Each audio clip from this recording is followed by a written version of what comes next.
तो बच्चों आज हम पढ़ने वाले हैं राजीव पब्लिकेशन की बुक। यूपी बोर्ड की गणित की बुक है और कक्षा 10 की। इसमें हम लोगों ने पढ़ना शुरू किया था समांतर श्रेणी यानी अध्याय 5 और उसका प्रश्नावली 5.2। तो 5.2 में हमने इसके 31 क्वेश्चन यानी 31 क्वेश्चंस कर लिए हैं। आज उसके आगे के क्वेश्चन हम लोग करने वाले हैं। अगर आपने वो पिछली वाली वीडियो नहीं देखी है तो लिंक आपको डिस्क्रिप्शन में मिल जाएगा, जा कर के ज़रूर देख लीजिएगा। चलिए हम शुरू करते हैं आज क्वेश्चन नंबर 32। देखो क्वेश्चन नंबर 32 क्या दिया गया कि एक एपी दिया गया है 3, 8, 13 फिर करके 253 तक में अंतिम पद से 20वां पद ज्ञात कीजिए। ठीक है, अब देखो इस क्वेश्चन को हम कैसे सॉल्व करेंगे। आसान तरीका है, केवल क्वेश्चन नंबर 32 सबसे पहले तो हम लिख लेते हैं कि हमें एपी क्या दिया गया है। देखो एपी हमारा दिया गया है कि 3, 8, 13 और उसके बाद 253। ठीक है, और हमें क्या बताना है, हमें ये बताना है कि अंतिम पद से 20वां पद ज्ञात करना है। चलो निकाल लेते हैं भाई, कैसे करना है ये चीज़। सबसे पहले देखो कि एक काम करते हैं कि इसको हम पलट लेते हैं, क्योंकि हमको अंतिम इधर से 20वां निकालना है तो हम इसको पलट लेते हैं। तो हम लिख लेते हैं कि एपी को पलटने पर, तो पलटने पर तो हमें एपी क्या मिल जाएगा। तो जो हमारा एपी होगा वो हो जाएगा हमारा 253 और उसके बाद करते करते 3, 8 और 13। ठीक है, अब यहाँ से अगर देखो तो हमारा जो पहला पद होगा ए, ये हो जाएगा 253, 253।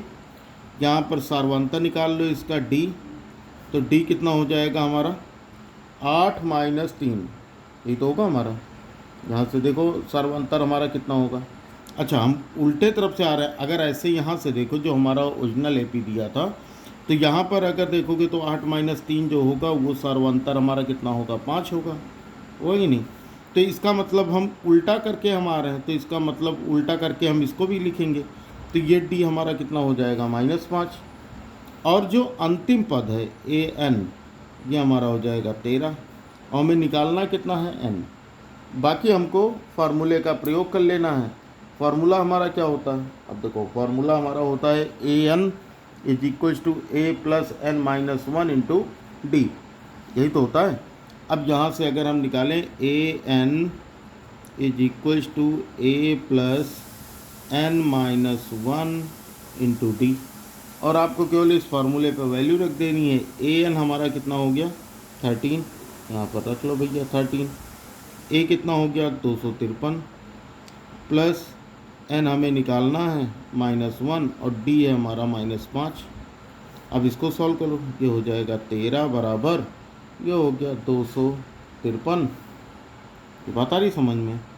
तो यहाँ से हमें निकालना है कि भैया कुल कितने पद हैं, ये हमें निकालना है। हमें क्या निकालना था, हमें 10वां पीछे अंतिम से 20वां पद निकालना था। तो अंतिम से अगर 20वां पद निकालना था तो ए 20 बराबर कितना हो जाएगा, ऐसे सीधी चीज़ समझो, ए प्लस एन माइनस 1 यानी 20 - 1 तो हो जाएगा 19 टी। ये समझ में आया। हमको ये करने की तो ज़रूरत ही नहीं है, हमको एन निकालना ही नहीं है, हमको तो अंतिम से 20वां पद निकालना है। तो भैया फार्मूला तो हम यही यूज करेंगे। हमें क्या दिया गया है 20, तो ये हो गया एन 20 दिया है ना, एन हमें दिया है 20। तो यहाँ पर हो जाएगा हमारा ए प्लस ये हो गया 20 - 1 और ये हो जाएगा डी, तो हो जाएगा a 20 is equals to a plus 19 d. ये सही है। अब ए 20 हमें निकालना है और ए हमें कितना दिया गया है, ए हमें दिया गया है 253, तो यहाँ पर हम रख लेंगे 253 प्लस 19 और डी हमें दिया गया है -5, तो यहाँ पर -5 रख लो। तो ये हो जाएगा 253 प्लस माइनस का गुणा माइनस 19 × 5 = 95। अब 253 में से 95 घटा दो तो हो जाएगा 158, यानी अंतिम से 20वां पद कितना होगा। अतः अंतिम से 20वां पद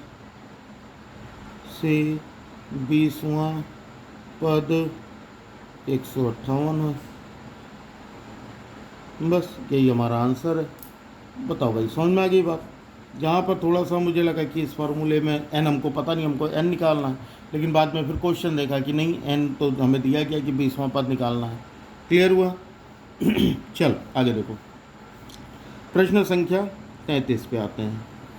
अब ये क्या दिया गया है कि यदि किसी समांतर श्रेणी का पीवां पद क्यू है और क्यूवां पद पी है तो एनवां पद ज्ञात कीजिए। मतलब अगर इस तरह का क्वेश्चन एग्ज़ाम में अगर आ जाए तो पक्का है कि बच्चे इसमें कंफ्यूज हो जाएंगे कि एक्चुअल में करना क्या है। देखो, हमें दिया गया है बड़ा ही आसान। अगर आप एक बार इसको लगाए रहोगे तो एग्ज़ाम में आएगा तो आप दोबारा भी लगा लोगे। देखो हमें दिया क्या है, हमें दिया है पीवां पद। देखो पीवां पद कितना दिया है, क्यू दिया है, और क्यूवां पद दिया है, क्यूवां पद बराबर पी। ये सही है। अब यहाँ से हम निकाल लेते हैं, हमको पता है कि एनवां पद क्या होता है। देखो एनवां पद ये होता है हमारा a plus n minus one into d. ये हमारा एनवां पद है। अब एनवां पद अगर यहाँ से हमको क्या क्या दिया गया है ये चीज़ देखो। अगर हम यहाँ से निकालें अपना पीवां पद, तो ये हमारा कितना हो जाएगा, a plus n minus one into d. तो ये हमारा क्या हो जाएगा, ए प्लस पीवां पद यानी p minus one into d is equal to q. ये हो गया हमारा समीकरण 1। और यहाँ से अगर निकालेंगे तो ये हो जाएगा a plus q minus one into d is equal to p. ये हो गया हमारा समीकरण 2। बताओ भाई, ये समझ में आया? एनवां पद तो यहाँ पर एन लिखा है, पीवां पद तो यहाँ पर हमने पी लिख दिया, और जब क्यूवां पद है तो यहीं पर हमने क्यू लिख दिया। बात खत्म। अब क्या करेंगे कि दोनों समीकरणों को घटा दो। तो घटाने पर क्या होगा, देखो घटाने पर, तो घटाने पर निशान बदल जाएंगे। ये प्लस है तो माइनस, ये प्लस है तो माइनस, ये प्लस है तो माइनस, ये तो कट जाएगा क्योंकि प्लस माइनस है। यहाँ से डी कॉमन ले लो तो बचेगा कितना हमारा, पी माइनस वन और minus q minus one is equal to, ये हो जाएगा क्यू माइनस पी। अभी बताओ ये बात समझ में आई कि नहीं? यहाँ पर हमें क्या, देखो दोनों के पास डी था तो हमने डी कॉमन ले लिया, ये बचा पी माइनस वन, यहाँ लिख दिया, माइनस माइनस के बाद वाला टर्म ब्रैकेट में लिखते हैं तो हमने यहाँ ब्रैकेट में लिख दिया क्यू माइनस वन। अब इसको सॉल्व कर लो तो ये हो जाएगा डी, ब्रैकेट खोलते हैं यहाँ पर, P minus one minus q minus minus हो जाएगा प्लस, और ये हो गया वन इज इक्वल्स टू हो जाएगा क्यू माइनस पी।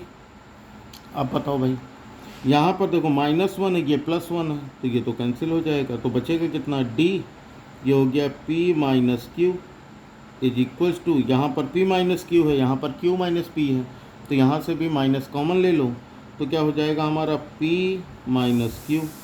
इतना बताओ भाई, यहाँ पर थोड़ी सी कन्फ्यूजन हो सकती है आपको कि ये क्यों हुआ, क्योंकि जब हमने माइनस कॉमन लिया ना तो ये पॉजिटिव था तो ये निगेटिव हो जाएगा, देखो, और ये निगेटिव था तो ये पॉजिटिव हो जाएगा, तो ये p माइनस क्यू हो गया। अब यहाँ से d की वैल्यू निकाल लो आसानी से, यहाँ पर हम d की वैल्यू निकाल लेंगे तो d इज इक्वल्स टू हो जाएगा minus P minus Q upon, ये इधर आएगा मल्टीप्लाई है तो ये भी डिवाइड में आएगा p माइनस क्यू। अब p माइनस क्यू से ये p minus Q one time में कट जाएगा तो d इज इक्वल्स टू हो जाएगा माइनस वन। बस यहाँ से हमको d की वैल्यू मिल गई। अब d का मान जो है वो उठा के कहीं पर रख देते हैं, चाहे समीकरण 1 में रख दो चाहे समीकरण 2 में रख दो, तो उससे हमको क्या मिल जाएगा, पहला पद यानी a मिल जाएगा। तो लिख देते हैं कि d का मान समीकरण 1 में रखने पर, समीकरण 1 में रखने पर, अब समीकरण 1 में रख के देख लो भैया क्या हो जाएगा हमारा, ये रहा हमारा समीकरण 1, तो ये हो गया a plus p minus one और d की जगह पे रख लो minus one is equals to q. ये सही है। तो यहाँ पर कितना हो जाएगा, a ब्रैकेट खोलो, प्लस माइनस का गुणा माइनस p का वन से गुणा p, माइनस माइनस का प्लस और वन पी जा p is equals to q. अब इसको उधर ट्रांसपोज कर देते हैं तब तो a की वैल्यू मिलेगी। ये जो a की वैल्यू यही हमें प्रथम पद है हमारा, तो इसको हमें निकालना है तो p उधर लेके चले जाओ तो प्लस p हो जाएगा ये Q हो गया और 1 उधर जाएगा तो ये -1 हो जाएगा। बताओ भाई, समझ में आया? तो यानी हमें क्या निकालना है, हमको nवां पद निकालना है। तो हमको अभी मैंने आपको बताया था कि भैया nवां पद का फार्मूला तो यही है हमारा। फिर से एक बार देख लो, फिर से लिख देते हैं nवां पद का फार्मूला।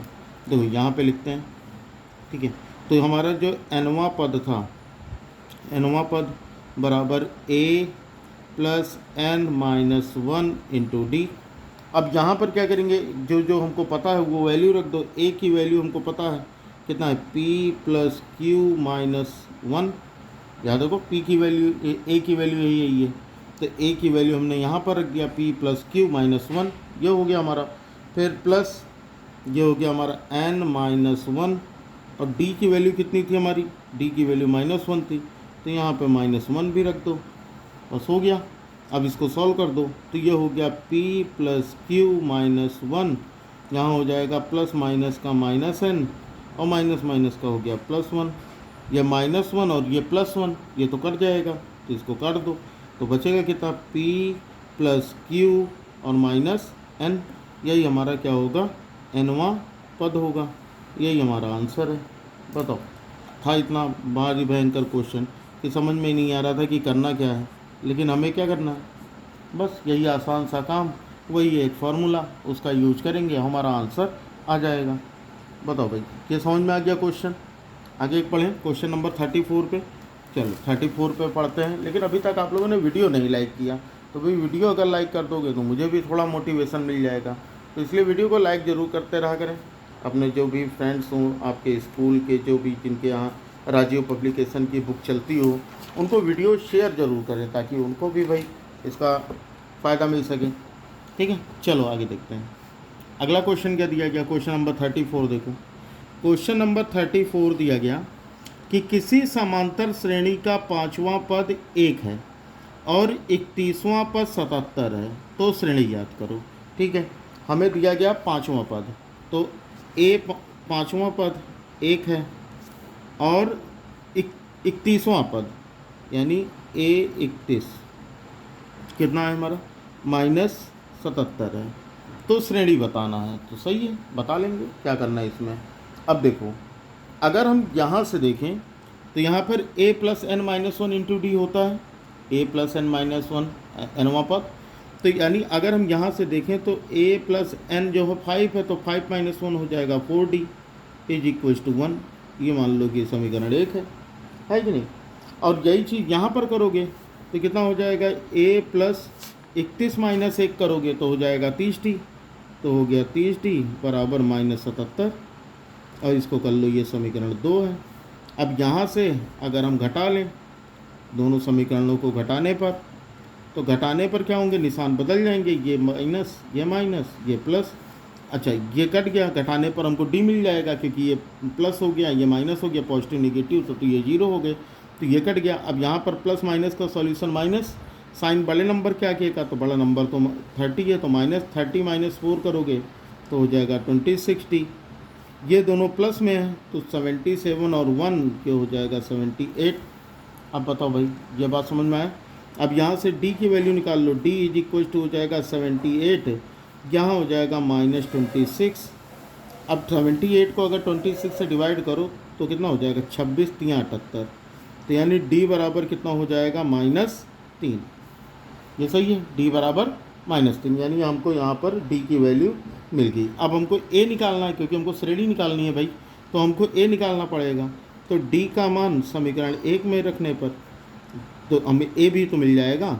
d का मान समीकरण 1 में रखने पर, अब अगर समीकरण 1 में रख लो, समीकरण 1 में रखने पर तो कितना आ जाएगा हमारा, ये हो जाएगा हमारा a प्लस 4 इंटू डी की जगह पे कितना रखेंगे, -3 इज इक्वल टू 1। बताओ, ये समझ में आ गया? अब ये हो जाएगा a प्लस माइनस का -4 3 × 12 इज इक्वल टू 1, तो a इज इक्वल टू हो जाएगा 1, -12 उधर जाएगा तो ये हो जाएगा +12, तो a इक्वल टू हो जाएगा 13। a की वैल्यू कितनी आ गई, 13 आ गई। अब हमको AP निकालना है, तो अब तो आप आसानी से ही निकाल लोगे AP। देखो AP हमारा क्या होगा, अभीष्ट AP। देखो यहाँ पर सबसे पहला पद जो मिला वो मिल गया 13, और उसके आगे -3 ऐड करते जाओ। तो 13 - 3 10, 10 - 3 7, 7 - 3 4, 4 - 3 1 और ये डॉट डॉट करते जाओ। बस हो गया हमारा AP। लो हमारा क्वेश्चन तैयार हो गया। ठीक है ना। तो यही हमारा क्या होगा, आंसर होगा। समझ में आ गया। तो यहाँ तक हम लोगों ने क्वेश्चन नंबर 34 तक भैया डन कर दिया। आपको कहाँ तक समझ में आया, आपको कौन से क्वेश्चन अभी तक इसमें नहीं समझ में आए हैं वो कमेंट बॉक्स में ज़रूर बताइएगा। बाकी अगर वीडियो अच्छी लगी हो तो वीडियो को लाइक शेयर, और अगर आप फेसबुक पर देख रहे हैं तो फॉलो कीजिए, और यूट्यूब पर देख रहे हैं तो चैनल को सब्सक्राइब कर बेल आइकन को जरूर प्रेस कर लीजिएगा। इससे होगा क्या भैया, जो भी वीडियो आएगी उसकी नोटिफिकेशन आपको सबसे पहले मिलेगी। और क्लास 10th में यूपी बोर्ड में मैथ्स में अगर अच्छे नंबर लाने हैं तो भैया पढ़ना तो पड़ेगा, इसलिए पढ़ो और सबसे बोलो कि भाई हमने पढ़ लिया है। चलिए फिर मिलते हैं अगली वीडियो में, आगे के क्वेश्चन को सॉल्व करेंगे। तब तक लिए जय हिंद, वंदे मातरम।